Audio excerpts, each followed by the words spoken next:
Soil का जो पूरा फॉर्मेशन है, वर्ल्ड ज्योग्राफी का जो पार्ट है उसको पढ़ेंगे।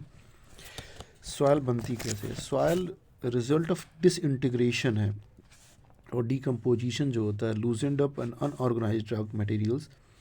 देखिए, जो लूज रॉक होता है जिसका डिकम्पोजिशन होता है, और जो रॉक जो अनऑर्गेनाइज्ड होता है, उसके साथ साथ जो फॉसिल्स होते हैं फ्लोरा एंड फोना के, वाटर और गैस, ये सब मिला के सॉयल बनता है।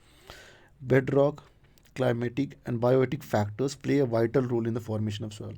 बेड रॉक जो उसका मेन कंटेंट हो जाएगा, वो क्या करता है, वो जो कलर फॉर्मेशन होता है और मिनरल्स कौन कौन से होंगे सॉयल में, वो डिपेंड करता है बेड रॉक पे। इसके साथ साथ किस क्लाइमेट में है उसका बहुत बड़ा इम्पैक्ट पड़ता है, और बायोटिक फैक्टर्स तो बड़ा रोल प्ले करते हैं। तो 3 फैक्टर्स हो गए, बेड रॉक, क्लाइमेटिक फैक्टर्स और बायोटिक फैक्टर्स। अर्थ वर्म्स जो होते हैं वो कंट्रीब्यूट करते हैं, सॉयल की प्रोडक्टिविटी इंक्रीज़ करते हैं, जो कि प्रोडक्टिविटी इंक्रीज़ करते हैं, इसलिए उनको इंजीनियर्स ऑफ द इकोसिस्टम भी कहा जाता है। अर्थवर्म्स करते क्या है, वो ना पोर्स क्रिएट कर देते हैं सॉयल में, जिससे कि पर्कोलेशन जो होता है एयर और वाटर का, वो सही हो जाता है। तो मतलब जब वो पोर्स क्रिएट करते हैं तो पर्कोलेशन एयर और वाटर का होता है। उसके साथ क्या होता है, उससे फ़ायदा कि ऑक्सीजन और वाटर जा पाता है, उसके साथ कार्बन डाइऑक्साइड बाहर आ जाती है। जो फिकस होता है अर्थवर्म्स का, वो प्रोडक्टिविटी इंक्रीज़ करता है, और जो सॉयल होती है उसको फाइन और सॉफन कर देता है। अर्थवर्म्स क्या होते हैं, एक डिकम्पोजर्स के रूप में काम करते हैं सॉयल का। अर्थवर्म्स डिकम्पोजर्स के रूप में काम करते हैं सॉयल का। जो यूरिया इनका निकलता है, यूरिया होता है जो डेड मैटर का और लिविंग ऑर्गेनिज्म का, वो is decomposed by decomposers in the soil. इससे क्या होता है कि नाइट्रोजन साइकिल चलती रहती है और नाइट्रोजन मिलता रहता है सॉयल को। Soil profile is a vertical section of the soil. Soil profile जो होती है वर्टिकल सेक्शन होता है प्रोफाइल का। जैसे एलिविएशन क्या होता है, एलिविएशन होता है जो अपर स्ट्रेटम होता है, ऊपर से नीचे की तरफ जाने में एलिविएशन, ऊपर से नीचे की तरफ जाने में इल्यूविएशन जो होता है, जो डिफरेंट सॉल्ट्स होते हैं। कैपिलरी एक्शन क्या होता है, कैपिलरी एक्शन क्या होता है कि जो पानी का बहाव होता है wet areas to dry areas of the soil, जो वेट एरियाज हैं सॉइल के, उससे जो गीली तरफ जाना उसको कैपिलरी एक्शन बोलते हैं। अब जितना कम पोर होगा, जितना स्मॉलर पोर होगा, उतना ही हायर कैपिलरी एक्शन होगा। जितना ही वाइड होगा वहाँ पे उतना ही लेस इफेक्टिव होता है, क्योंकि सेल एक्टिविटी कम हो जाती है। जितना कम पोर होगा उतना ही कैपिलरी इफेक्शन इम्पैक्ट बढ़िया होता है। Capillary action highest clayey soil में होता है और सबसे कम सैंडी सॉइल में होता है, बीच में लोमी आती है। तो इफेक्टिवनेस कैसे हो गई, क्लेई, लोमी और सैंडी। उसके उपरांत क्या है कि जो पोडजोल है, light colour soil of wood regions, जो वुड रीजन्स होते हैं, यहाँ पर लाइट कलर की जो सॉइल होती है उसको पोडजोल बोलते हैं। और ये पाई कहाँ जाती है पोडजोल, ये टेम्परेट क्लाइमेट में पाई जाती है। पोडजोल कहाँ पाई जाती है, पाई जाती है टेम्परेट क्लाइमेट में। उसके बाद अगला टर्म है चेरनजीम। चेरनजीम क्या होता है, वो जो सॉइल पाई जाती है ग्रास लैंड्स में और ट्रांजिशन एरियाज़ में। चेरनजीम जो है ग्रास लैंड्स जो हैं और ट्रांजिशन एरियाज़ जहाँ पे एक से दूसरे में इंटर करते हैं, वहाँ पाई जाती है। ये मोस्टली टेम्परेट स्टेपी क्लाइमेट में पाई जाती है चेरनजीम।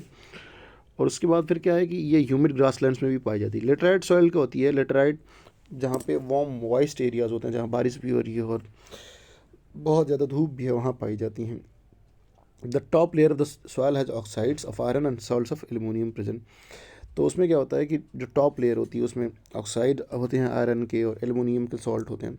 चेस्टनट सॉइल जो होती है वो ड्राई एरियाज़ में पाई जाती है।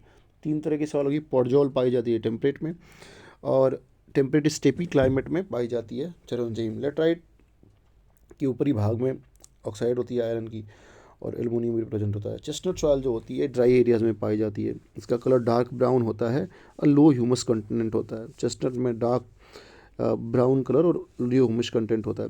सिरोजियम क्या होता है, सिरोजियम सॉइल जो होती है मिड लेटीट्यूड्स में पाई जाती है। सिरोजियम मिड लेटीट्यूड्स में पाई जाती है। टेरा रोसा एक रेडिश सिल्टी सॉइल है जो कि वीदरिंग ऑफ लाइम स्टोन से बनता है। टेरा रोसा क्या है, वो लाइम स्टोन्स की जो वीदरिंग होती है उससे बनता है और उसके रिजल्ट रेडिश सिल्टी सॉइल है। प्रेरी सॉइल क्या है, वो ये ग्रासलैंड में पाया जाता है टेम्परेट रीजन्स के, and it's a mixer of chernozem soil and grey podzol soil. Soil conservation सिर्फ बचाने को लेके नहीं है, उसको कंजर्व करना, उसकी फर्टिलिटी को बढ़ाना, उसको सस्टेनेबल यूज़ को प्रमोट करने से संबंधित है। जिससे सॉइल इरोजन में होता है कि जो टॉप लेयर होती है जो न्यूट्रिएंट से भरी होती है वो इरोड हो जाती है। कंटूर बॉन्डिंग जो होती है वो हिली एरियाज़ के लिए यूज़ होता है, क्योंकि जब बारिश होती है तो वो प्रिवेंट करता है washing away. Under the contour bunding process क्या होता है कि structures are made on the slopes of the hilly areas which prevents the soil from washing away with the downflows of water. उसके बाद फिर क्या, since the tropical forest receive rain throughout the year the soil of the region are suffering from leaching. चूँकि लगातार बारिश होती है तो लीचिंग का वहाँ पे होता है। हेलोफाइट्स क्या होते हैं, जो कि एल्कलाइन सॉइल में आते हैं। हेलोफाइट्स एल्कलाइन सॉइल में आते हैं। और जो कोल्ड रीजन से होते हैं उनको क्रायोफाइट्स बोलते हैं। जो रॉकी टेरेन में होते हैं उसको लिथोफाइट्स बोलते हैं। जो ट्रॉपिकल डेजर्ट में पाए उसको ज़ेरोफाइट बोलते हैं। और जो स्वैम्प्स मासेस में पाए उसको हाइड्रोफाइट बोलते हैं। तो हेलोफाइट अल्कलाइन में हो गया, क्रायोफाइट कोल्ड में हो गया, लिथोफाइट रॉक टेरेन में हो गया, ज़ेरोफाइट जो हो गया ट्रॉपिकल डेजर्ट में हो गया, हाइड्रोफाइट जो है स्वम्पी मासेस में हो गया।